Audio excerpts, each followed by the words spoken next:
जय हिंद साथियों, स्वागत है आप सभी का आज की इस महत्वपूर्ण क्लास में, जिसमें हम चर्चा करने जा रहे हैं।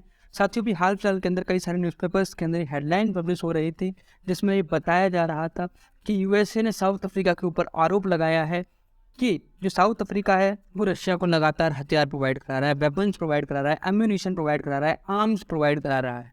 आप लोग के मन में एक प्रश्न आया होगा इस हेडलाइन को सुनते ही कि रशिया जो कि पूरे विश्व को जो है डिफेंस इक्विपमेंट्स प्रोवाइड कराता है, इंडिया रशिया से अपनी 75% की जो डिफेंस इक्विपमेंट्स की डिमांड है उसको पूरा करता है, तो उस देश को हथियार एक साउथ अफ्रीका जैसे देश से लेने की जरूरत पड़ रही है। साउथ अफ्रीका जैसा देश जो है वो सप्लाई कर रहा है एम्यूनिशन, वेपन्स और आर्म्स, वो भी रशिया जैसे बिग जाइंट को, जो कि वर्ल्ड के अंदर एक डिफेंस एक्सपोर्टर कंट्री है, उसको इंपोर्ट करने की क्या जरूरत पड़ी। समझ रहे होंगे इस आज की इस महत्वपूर्ण क्लास के अंदर।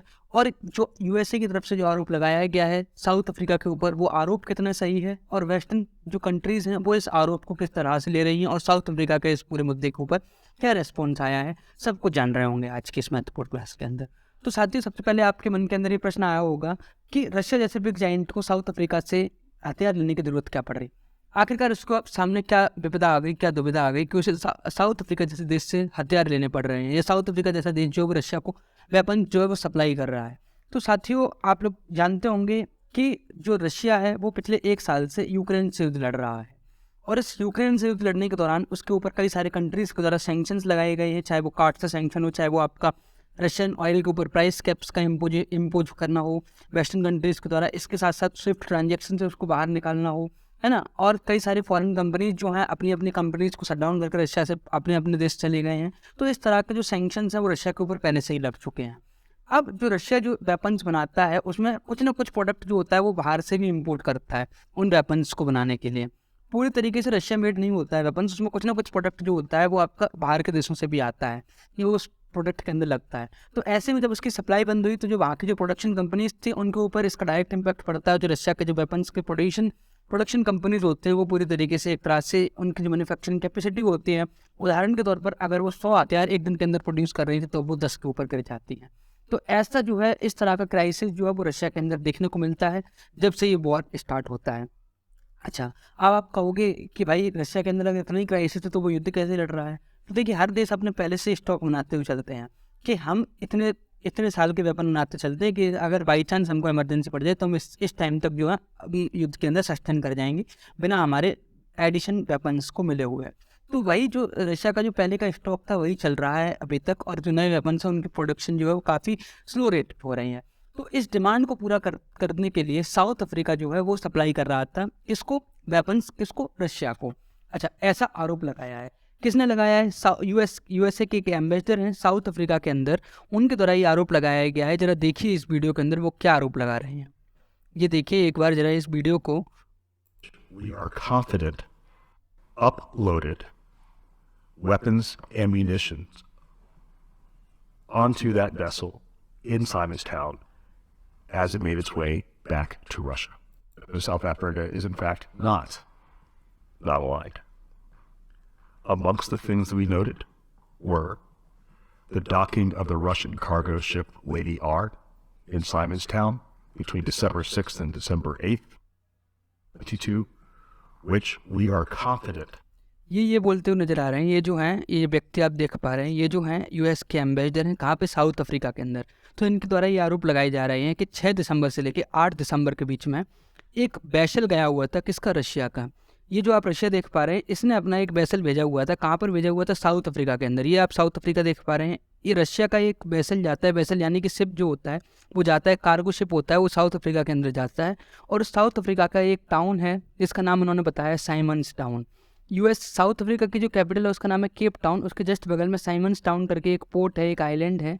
तो उस आइलैंड के ऊपर ये साउथ अफ्रीका के अंदर जाता है रशिया का वैसल, और वहाँ पे जो है जो साउथ अफ्रीका होता है वो वेपन्स को लोड कराता है उस वैसल के अंदर, और जो फिर वैसल है जो यहाँ से साउथ अफ्रीका से लोड हुआ है वापस से रशिया के अंदर जाता है।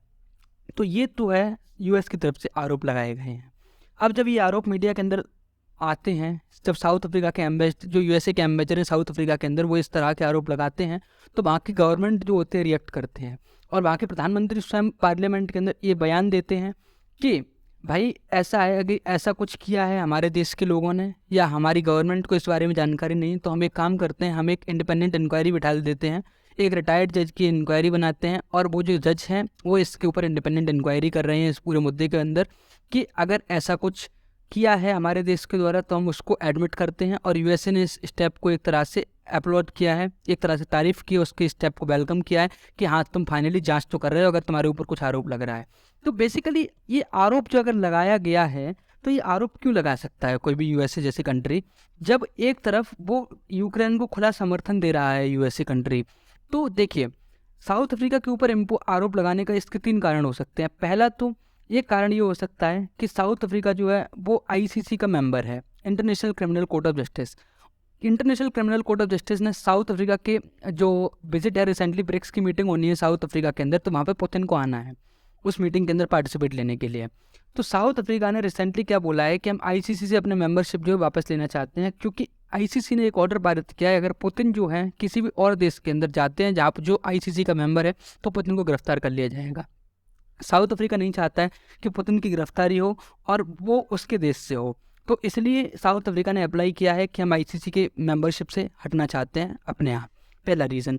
दूसरा रीज़न, साउथ अफ्रीका जो है न्यूट्रल रहा है लगातार।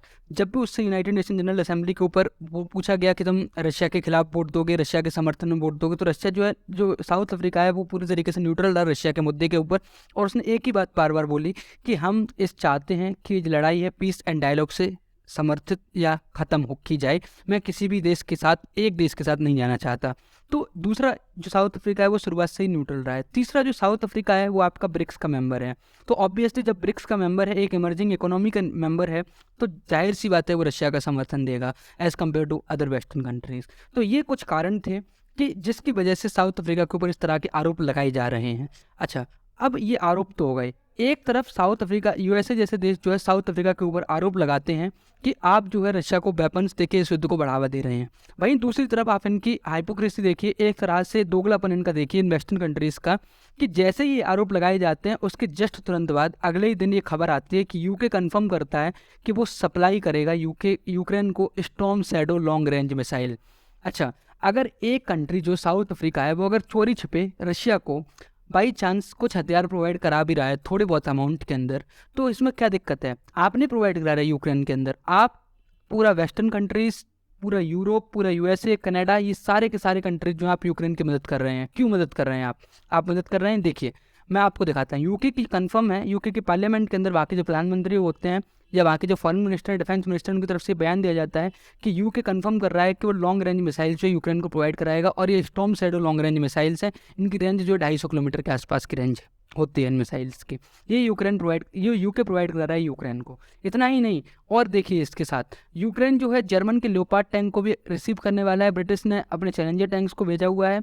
Ukraine receives leopard challenger battle tanks. वहीं दूसरी तरफ एक तरफ जब यूएसए क्रिटिसाइज कर रहा है कि साउथ अफ्रीका जैसा देश जो है रशिया की मदद कर रहा है, वहीं दूसरी तरफ आप इस बात को मदद कर रहे हैं कि हम यूक्रेन को सिर्फ और सिर्फ उसके समर्थन के लिए या जब सस्टेन कर पाए इसलिए हम वेपन्स प्रोवाइड कर रहे हैं, एम्यूनिशन प्रोवाइड करा रहे हैं। तो आप उस लिमिट के अंदर प्रोवाइड कराइएगा जिससे कि किसी दूसरे देश को ऑब्जेक्ट ना हो। जब कोई दूसरा देश ऑब्जेक्ट प्रोवाइड करा रहा है तो आपको भी ऑब्जेक्शन नहीं होना चाहिए, क्योंकि एक तरफ आप भी उसकी मदद कर रहे हो, यूक्रेन की मदद कर रहे हो।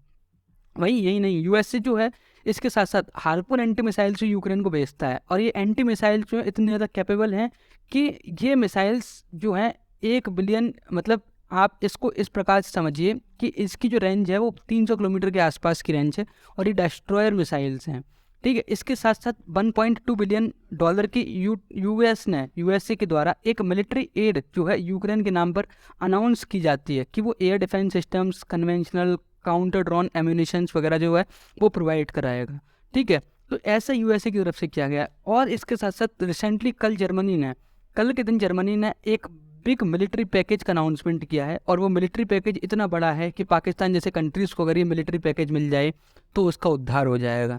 ये मिलिट्री पैकेज इतना ज़्यादा बड़ा है कि श्रीलंका जैसे देश को मिल जाए तो वो आईएमएफ से लोन लेने न जाता। ये मिलिट्री पैकेज इतना ज़्यादा बड़ा है कि पाकिस्तान कर्जा मुक्त हो जाता। पाकिस्तान जो है साउथ अफ्रीका या अमेरिका या यूएई के पास गिड़गिड़ाते हुए ना जाता। आज पाकिस्तान के अंदर जो सिविल वॉर की स्थिति है वो भी शायद ना होती अगर वो पैसा उसको मिल जाए। देखिए, जर्मनी प्लेस करता है कि वो $3 बिलियन जो है न्यू मिलिट्री एड के अंदर प्रोवाइड कराएगा यूक्रेन को, और इस मिलिट्री एड के अंदर वो 30 लियोपार्ड टैंक देने वाला है, 20 मर्डर आर्मोर्ड पर्सनल कैरियर्स देने वाला है और साथ ही साथ 200 के ज़्यादा रेनेसेंस ड्रोन्स भी देने वाला है। ये अमाउंट इतना ज़्यादा बड़ा है कि इतना अमाउंट जो है अभी रिसेंटली IMF पाकिस्तान को देने के लिए रेडी हुआ था, बट उसके अंदर सिविल वॉर हो गया, तो इस वजह से उसके अंदर सिविल वॉर हो गया, इसलिए वो IMF जो है पीछे हट गया है। तो आप मुझे ये बताइए, मैं आपका जेन्युइनली ओपिनियन जानना चाहता हूँ कि एक तरफ तो USA क्रिटिसाइज़ कर रहा है कि वो साउथ अफ्रीका जो है वो मदद कर रहा है, वहीं दूसरी तरफ वेस्टर्न कंट्रीज जो है यूक्रेन की एक तरफ से खुल के मदद कर रही हैं, $1.2 बिलियन के $3 बिलियन के साथ पैकेजेस लेके आ रही हैं, लियोपार्ड टैंक, चैलेंजर टैंक और सारे क्या क्या दे रही हैं। तो ये एक तरह से हिपोक्रेसी, एक तरह का क्रिटिसिज्म जो देखने को मिल रहा है, ये कितना सही है? आप बताइए अपने ओपिनियन, आप कमेंट सेक्शन के अंदर जरूर बताइए अपने ओपिनियन को। मैं जेन्युइनली आपका ओपिनियन जानना चाहता हूँ कि वेस्टर्न कंट्रीज़ का ये जो रवैया है ये रशिया के प्रति या साउथ अफ्रीका के प्रति वो कितना ज़्यादा सही है। मिलते हैं आपसे अगली वीडियो के साथ, तब तक के लिए जय हिंद।